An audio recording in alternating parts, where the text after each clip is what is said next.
Monique. It was beautiful. Thank you so much. Ons wil nou graag al ons aanlyn luisteraars verwelkom vanoggend. Ons wens dat u saam met ons hier kon wees. Dit is wonderlik in die huis van die Here en om hom hier te aanbid en saam te sing. Ons weet dat u 'n seën vandag sal ontvang. Baie welkom. Ons vra nou vir elkeen van u wat dit moontlik is om saam met my te kniel sodat ons die Here se gesig kan soek.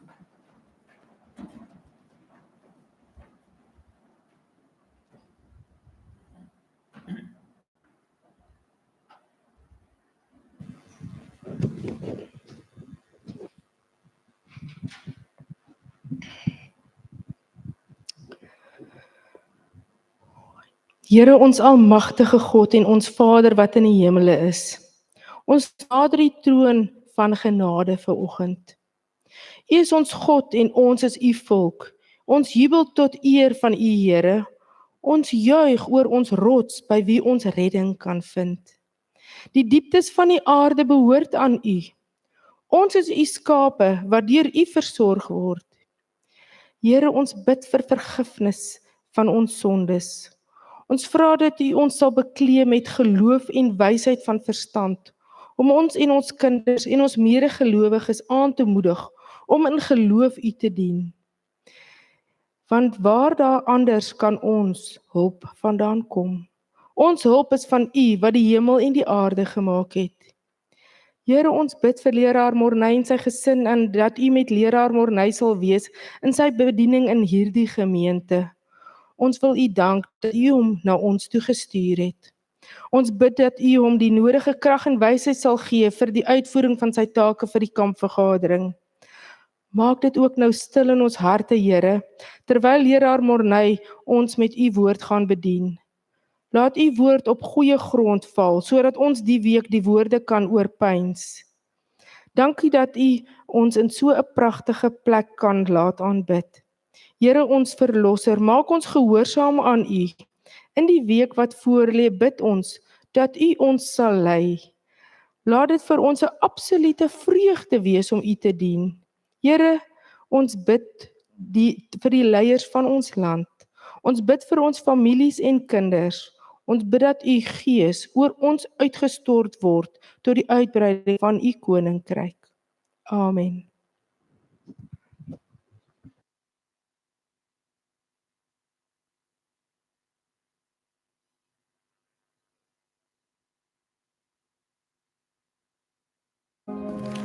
Is daar enige kindertjies hierso? Kom asseblief vorentoe. Tannie Renay gaan nou vir julle 'n kinderstorie vertel. En ek is seker die storie gaan so wees dat alle groot mense maar gerus kan oplet.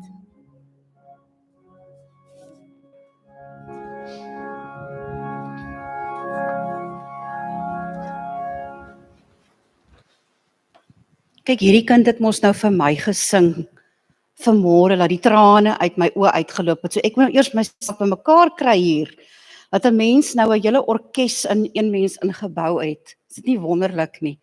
Hallo julle. Hoe gaan dit? Gaan dit goed? Gaan dit goed? Ek vertel hierdie storie altyd eerste in elke kerk waar ek kom. Want my naam is Tannie Renay, aangename kennis. What's your name? What's your name? Brian. Ryan. And yours? Izzy. En jy Poppelina? Ja, mooi name. Alright, so the two of you are English speaking. En jy's 'n Afrikaanse poppie, nee. Kyk, hierdie tannie gaan mos hierdie ding doen vir môre, hoor. Ons gooi hom al twee kante toe. Wat sê julle? Now, I have one job in my life that God gave me, and that is to teach people how to become missionaries. Ek leer mense hoe om sendelinge te word vir Jesus. Would you like to be a missionary for Jesus? Wil jy 'n sendeling word vir Jesus? Ons praat nie nou met die groot mense nie, né? Ons gaan net met julle praat vandag. Now, this is lesson number 1 of my whole school of being a missionary for Jesus. Dit is les nommer 1 oor hoe om 'n sendeling te wees vir Jesus. Is julle reg? All right. But I'm going to teach it to you in the form of a story. Now, there were two brothers, Paul and John. Now, John was the smaller one. John was die kleintjie en die probleem was, John kon nie swem nie. Môre, hy kan ook nie swem nie. Moenie vir hom sê ek het vir julle gesê nie. Okay.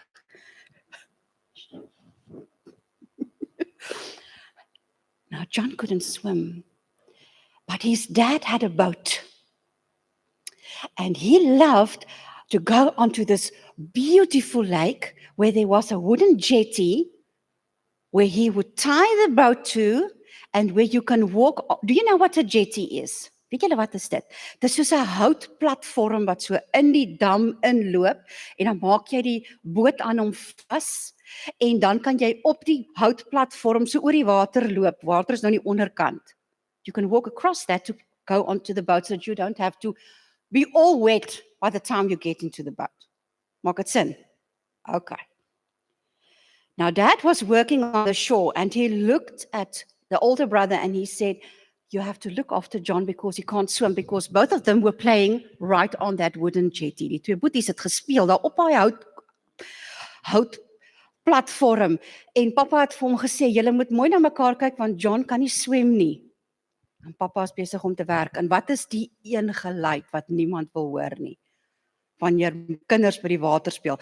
What's that sound that would make every parent's heart stop when they are working at a place where children can fall into the water? What's that sound? Splash! And when Dad turned around, what did he see? Klein John het in die water geval. Can John swim? Kan hy swem? En dis 'n diep dam. En pappa hardloop en hy duik in die water in. Daddy ran and he jumped into the water. But do you know what a dam's water look like? Weet jy like 'n dam se water? Is it nice and clear? No, it's murky. Huh? Like this lelik is vuil in die binnekant. So Dad, when he opened his eyes under the water, he could see nothing. He just started feeling with his hands. Papa voel net met sy hande hier onder die water. Die volgende oomblik, the next moment, he found John. You know where John was? Weet julle waar sit John toe? Toe het hy sy armpies en sy beentjies so om een van daai pale gevou en hy klou en hy hou sy asempie op. He's around one of those poles and he's just hanging on for dear life, holding his breath. En pappa het nogal 'n storie gehad om hom los te maak en hom op te vat boontoe. Dad had quite an issue getting him loose from his grip around that pole and to get him out of the water. But eventually when they were outside, toe hy uiteindelik buitekant is en hulle is op die strand en hulle is okay, Dad said to him, John, I had quite an issue getting you off that pole. Why were you clinging so with dear life to that pole? Hoekom het jy so styf vasgehou? En John sê toe die volgende woord, hy sê, Daddy, I was so scared when I fell into the water. Ek was so bang toe ek in die water geval het. Want ek kan nie swem nie. En toe ek my hand so voel ek hier is die paal en toe gryp ek en toe hou ek vas. I just felt the pole and I grabbed it and I hold on for dear life. He said, because you know what, Dad, I knew you. I said to myself, I know my dad. And if I hold on long enough, I know my dad will come. Ek het geweet, ek ken my pappa, ek ken hom baie goed, hy is verskriklik lief vir my. En ek moet net lank genoeg aanhou, dan gaan my pappa my kom haal. So here's lesson number 1 in how to be a missionary. If you look at grown-ups, now this is your task for this week, dis nou jou huiswerk vir hierdie week, nee, as julle nou na al hierdie groot mense kyk, party van ons kry so plooitjie hierso. Have you seen that? Some of our older people, we get this wrinkle here. Oom Morne het ook so een. Oom Morne wys hom gou. Kyk daar, sien julle? Ek het nie sulke goed nie. Maar hy het so enetjie daar so wat so maak. Why do they get that strange wrinkle? All the older people. It's because they know how to worry very well. Weet julle, ons kan so lekker bekommer, ons oefen tot ons dit goed kan doen. We as grown-ups, we practice how to worry until we can do it extremely well. A lot of things happen in grown-ups' lives and it makes them worry and they get that little line here. Ons groot mense kry later daai ou steppetjie hierso. Now here's your homework as your first lesson being a missionary. Whenever this week you see someone with that line or you see someone sitting like this, especially if it's a grown-up. Can you do that? Go there like that. Do you also have that mark? Show me. No, you're too young. You haven't had any worries yet, so you don't have that mark there. If you see, if you try really hard, but your face is still so beautiful, you don't have that mark. It gets there when we get older. Now, if you see someone this week who has that mark there, as jy nou van hierdie week by 'n ou mens en 'n groot mens verbyloop wat daai merk hier het, jy sien hulle sit so. Dan is jou werkie hierdie week om te sê, ek wil jy met jou hand so op hulle arm sit, dan sê jy, hou net nog so rukkie uit, Jesus kom weer. Oefen gou, sê gou vir my, probeer dit gou. Hou net nog so rukkie uit, want Jesus kom weer. What is your test this week? What are you going to tell all those grumpy old people that you see with that mark here? What are you going to tell them? Hold on a little longer. Jesus will come back. Can you practice that for me quickly? Hold on a little longer. Jesus will come again. Will you do that for me this week? This is lesson number 1. Will you try? If you see a grumpy old person, don't be scared of them. They just have a lot of worries. Walk up to them and say, hold on just a little longer. Jesus will come. All right, now I need you to stand up quickly. Will you stand up for me? Staan gou op, Poppie. Draai gou om en kyk julle vir die groot mense. Just turn around, quickly look at the grown-ups. They need to see your faces. You know why? Ek stel aan julle bekend die nuwe evangeliste, die nuwe sendelinge van Helderberg Kerk. These are the new evangelists, the new people who are going to finish the work.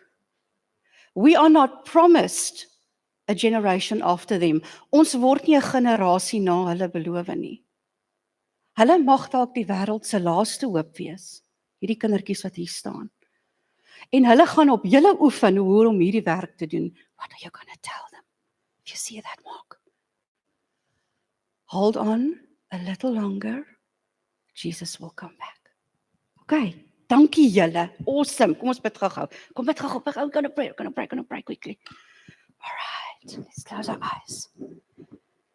Baie dankie, Here, dat al is ons jonk, kan ons vir U werk. En die eerste les wat ons leer wanneer ons mense na U toe wil lei, is dat hulle moet weet dat U weer kom. We love you and thank you that you will give us the courage to tell even a grumpy old person not to worry so much, that Jesus will come again. Amen. Baie dankie Tannie Renée. So ek dink almal moet hulle fronse nou maar wegvat. Want ons het baie om voor dankbaar te wees. Ons vra die kinders om asseblief te kom om die klein handjie opvergawe op te neem, asseblief.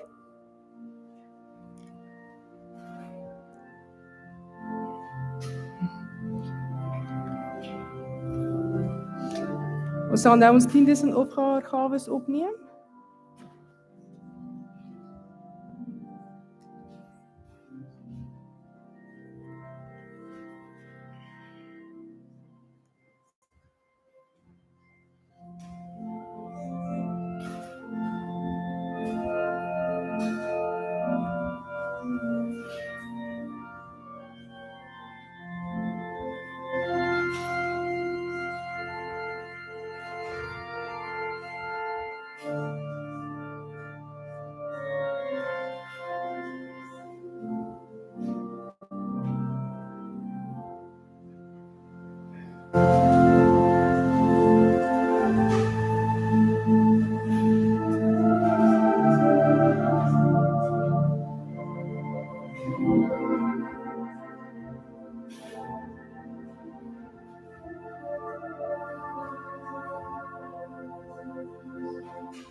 Ons sê vir julle baie dankie vir die wat elke week 'n bydrae maak vir ons klein handjie offergawe. Soos jy weet gaan dit word dit gebruik vir ons kinders se skoolfonds.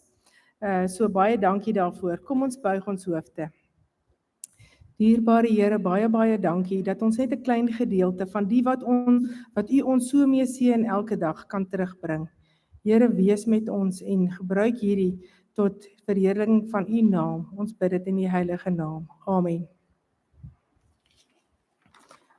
Baie dankie leraar, ons sien uit na die diens. Kom in aanraking met droë, dooie bene.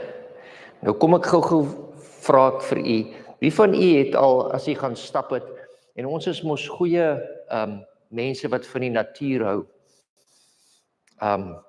My vrou is net so mal oor die natuur, sy stuur my altyd in om te gaan stap.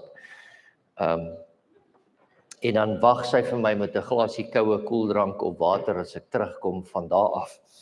So ek gaan nie vir haar vra nie, maar het jy al terwyl jy gaan stap het jy al op dooie bene afgekom in die veld?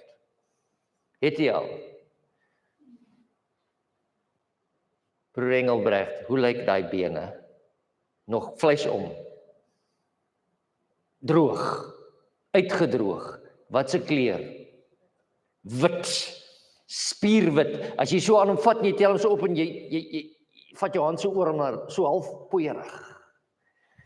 Kan daar enige lewe voortkom van so iets af? En die antwoord is nee.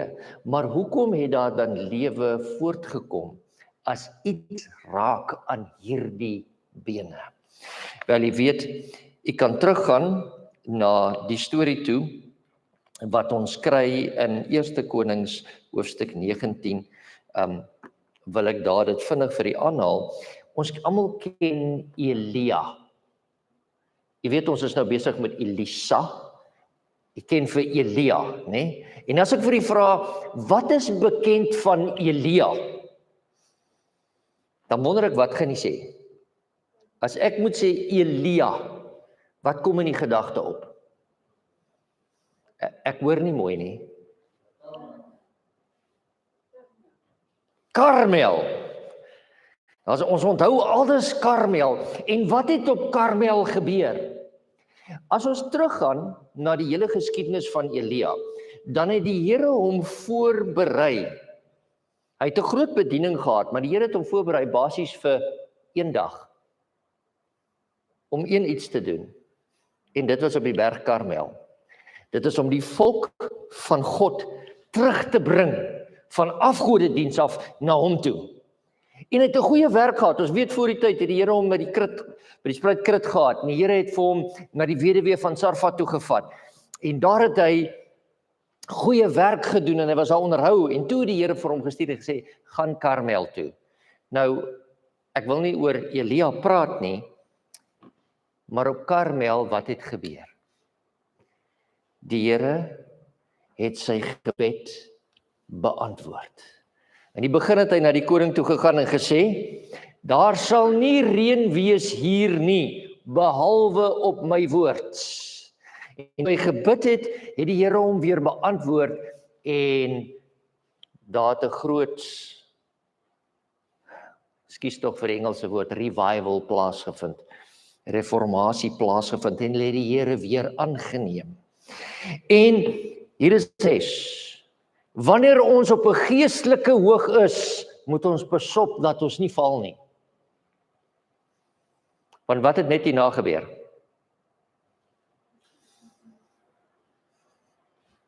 Wat het net hierna gebeur? Elia het weggehardloop vir 'n vrou. Nou ek weet nie, as ek vir enige man hier moet vra, dink jy sal kan staande bly voor 'n vrou of wil jy weghardloop? Hy het weggehardloop vir 'n vrou. Hy het so ver weggehardloop. As jy gaan kyk na die pad wat hy moes gehardloop het, dan was dit oor die 270 kilometer wat hy weggehardloop vir hierdie vrou. Kom ek vra vir hierdie vraag, was hy bang?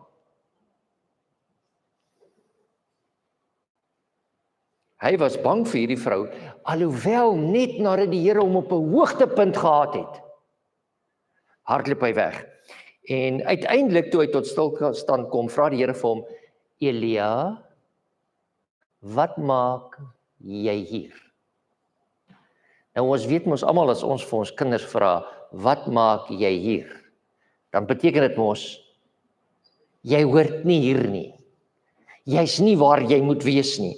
En die Here stuur vir hom en hy sê vir hom, nee, jy moet daai koning vir my gaan salf, jy moet daai koning vir my gaan salf, en as jy daar klaas, en ekskuus, net so as julle wil weet, dit was nie net sommer op pad terug nie, hy moes weer 'n hengse pad terug omgaan. Al die pad wat hy weggehardloop, moes hy teruggaan, om hierdie konings te gaan salf. En toe sê die Here vir hom, en as jy hierdie konings klaar gesalf het, dan moet jy gaan, en jy moet Elisa in jou plek gaan salf. Nou, ek weet nie so mooi van u nie. Ek sou nog happy gewees het met ek met die koning gaan salf. Ek sou nog gelukkig gewees het om daai koning te gaan salf, maar my Here, ekskuus, ek het nou net 'n revival gedoen. Die volk het nou net na jou toe teruggekom. Nou moet ek iemand anders in my plek gaan salf. En hy het gegaan, en ons kry die ander verhaal wat hy gekom het en waar hy by Elisa kom, en terwyl Elisa besig is om te ploeg met die 12de paar osse, kom Elia verby en almal het Elia geken en hy haal sy mantel af en hy gooi dit op Elisa. Klaarblyklik moes Elisa baie mooi verstaan het wat dit beteken het.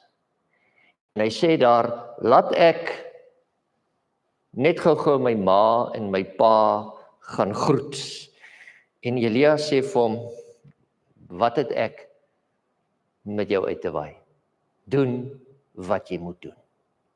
Maar hy gaan groet sy ma en hy kom terug en hy het nog onder sy pa gestaan en hy vat die paar osse wat daar was en hy slag hulle en hy vat die toerusting waarmee daar was en hy kap dit alles op en hy maak vuur daarmee en hy maak die kos gaar vir die mense. Hoe lank dink julle het dit plaasgevind? Het was nie 'n kits restaurant nie, nee. Was nie vir my gaan gou tot hier onder of bestel aanlyn nie. Dit was 'n lang proses en Elia het vir hom gewag. Hier is die eerste les wat ons moet leer. Wanneer die Here vir u roep, wanneer die Here vir my roep, in Engels sê ons, don't burn your bridges. Moenie die brûe agter jou afbreek nie. Maar hier het Elisa gekom en hy het gesê, as die Here my geroep het, dan sny ek al my bande met my verlede af, sodat ek nie kan teruggaan nie, dat ek die Here kan volg elke tree van die pad. En die Bybel sê dit nie vir ons nie, maar hulle het 'n hele rukkie saam beweeg. Dit was nie sommer van hy's geroep en toe sy gesalf en toe is Elia hemel toe nie. Hy het 'n opleidingssessie saam met Elia gehad waar hy elke dag saam met hom gewandel het.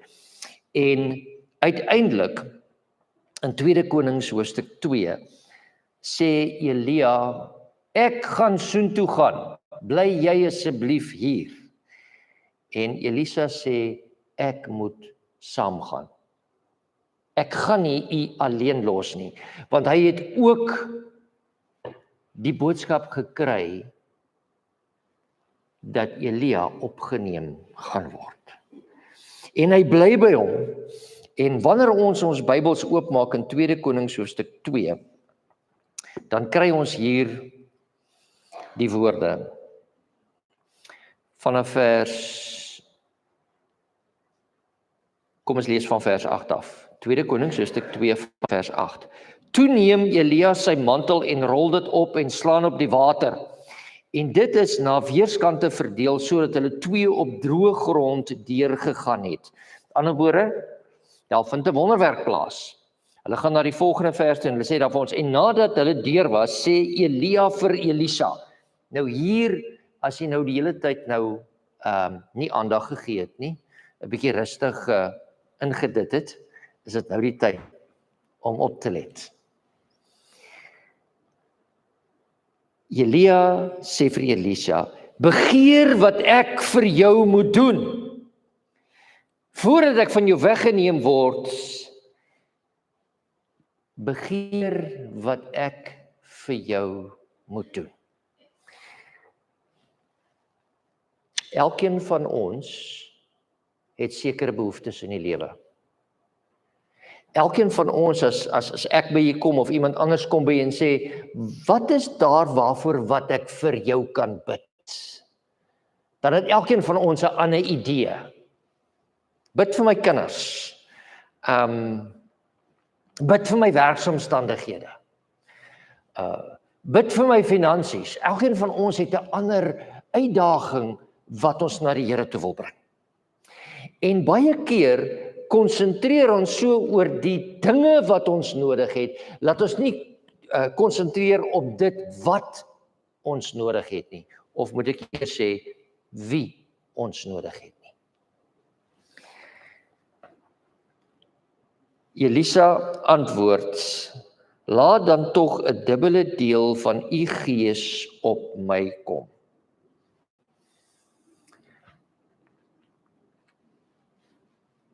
Elia het groot wonderwerke gedoen.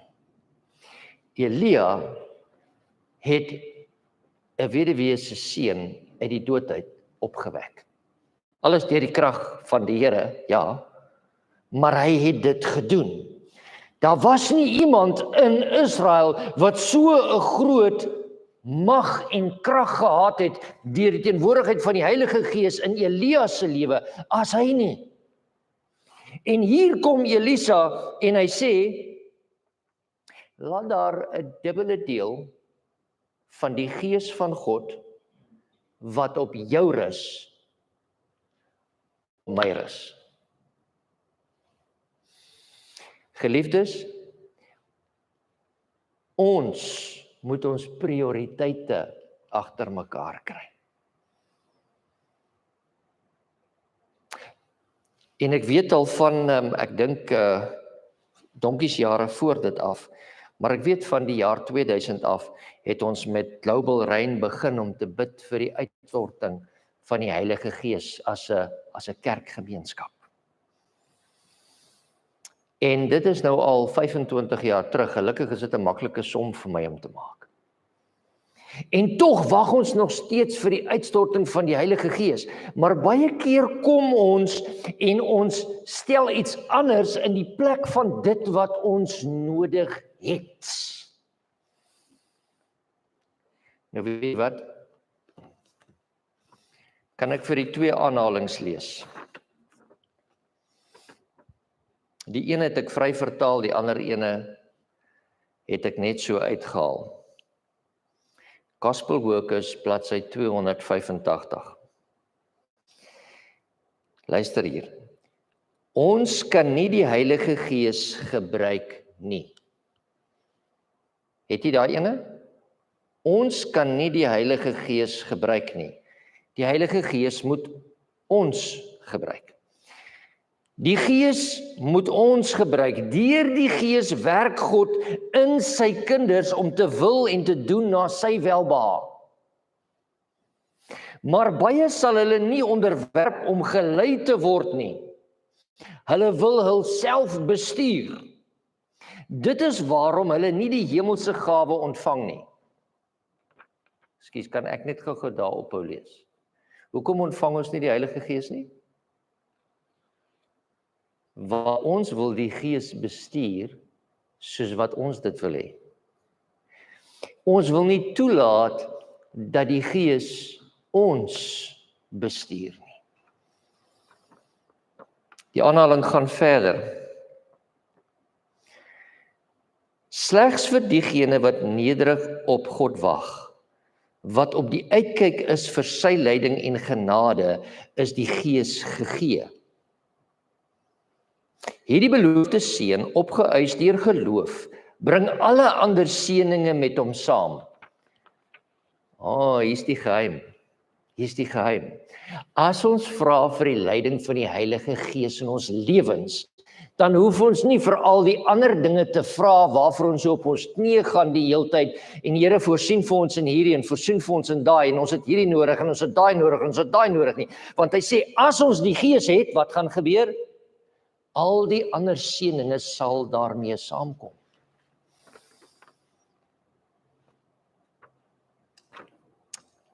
Dit word gegee, die Heilige Gees, volgens die rykdom van genade van Christus. En hy is gereed, luister hierna, om elke siel te voorsien volgens die vermoë om dit te ontvang.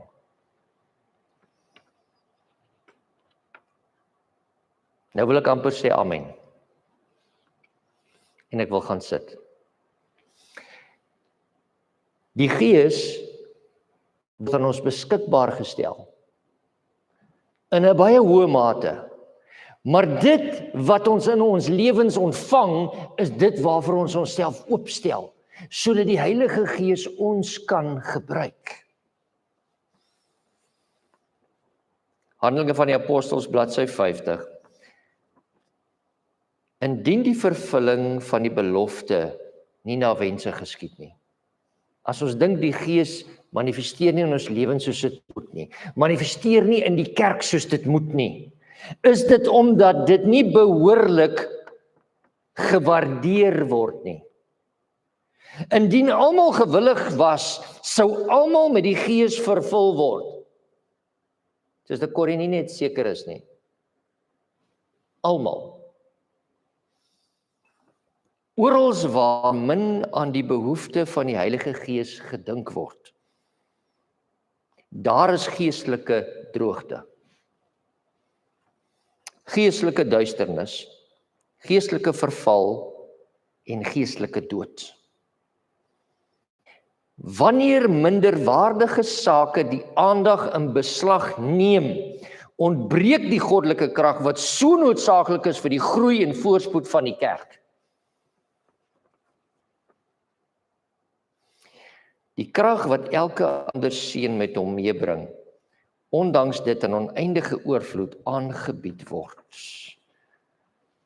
Geliefdes, die Heilige Gees is dit wat ons nodig het.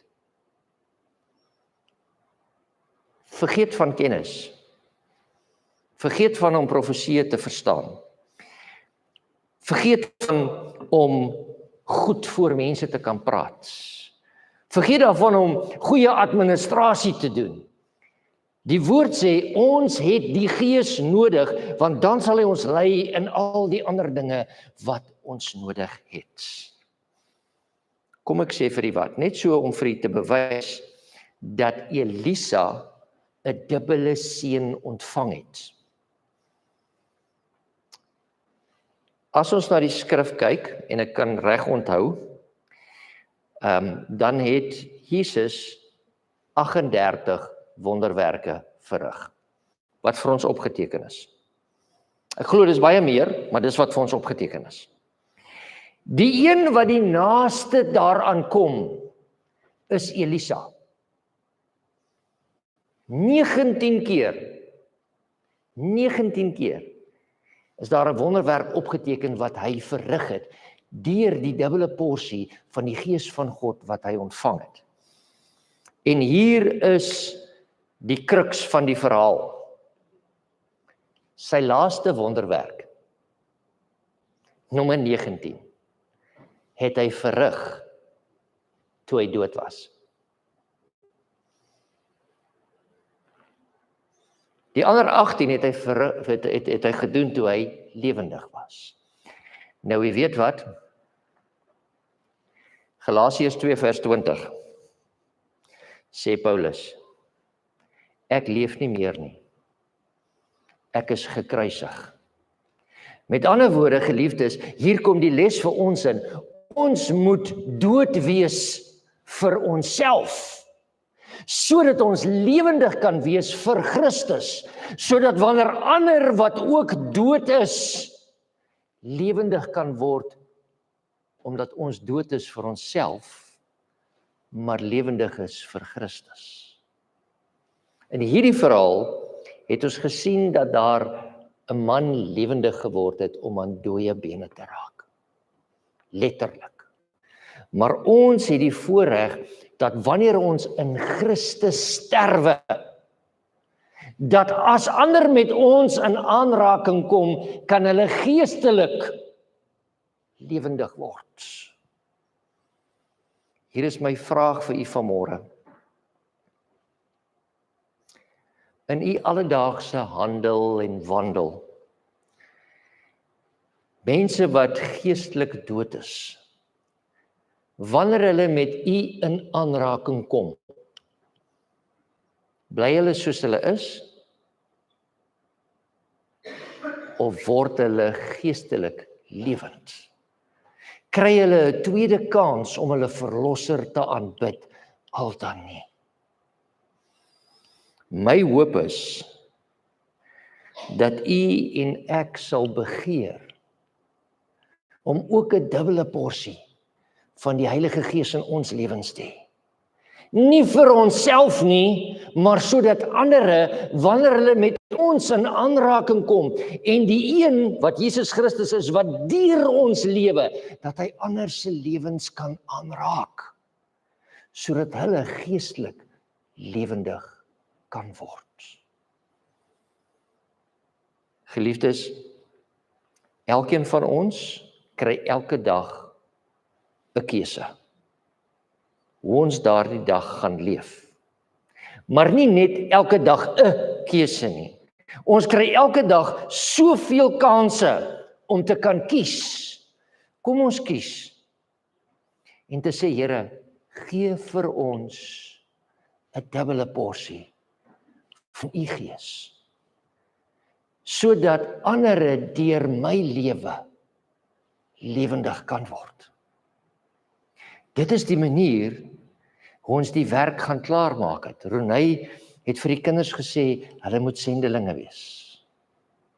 Dis een manier hoe ons sendelinge kan wees, deur die Gees van God in ons lewens te kry. Ek het vir hierdie aanhaling gelees uit die Gees van Profesie uit. Kom ons maak seker dat ons nie sien dat die Gees op ander uitgestort word en ons verbygaan nie, maar laat ons bereid sal stel dat die Gees in ons lewens kan werk, sodat ons ook ander lewendig kan maak deur ons dooie lewens, sodat Christus deur ons kan lewe. My gebed is dat u en ek ons prioriteite sal agter mekaar kry om vir Christus te kan lewe, sodat ander deur hom geestelik lewendig kan word. Amen.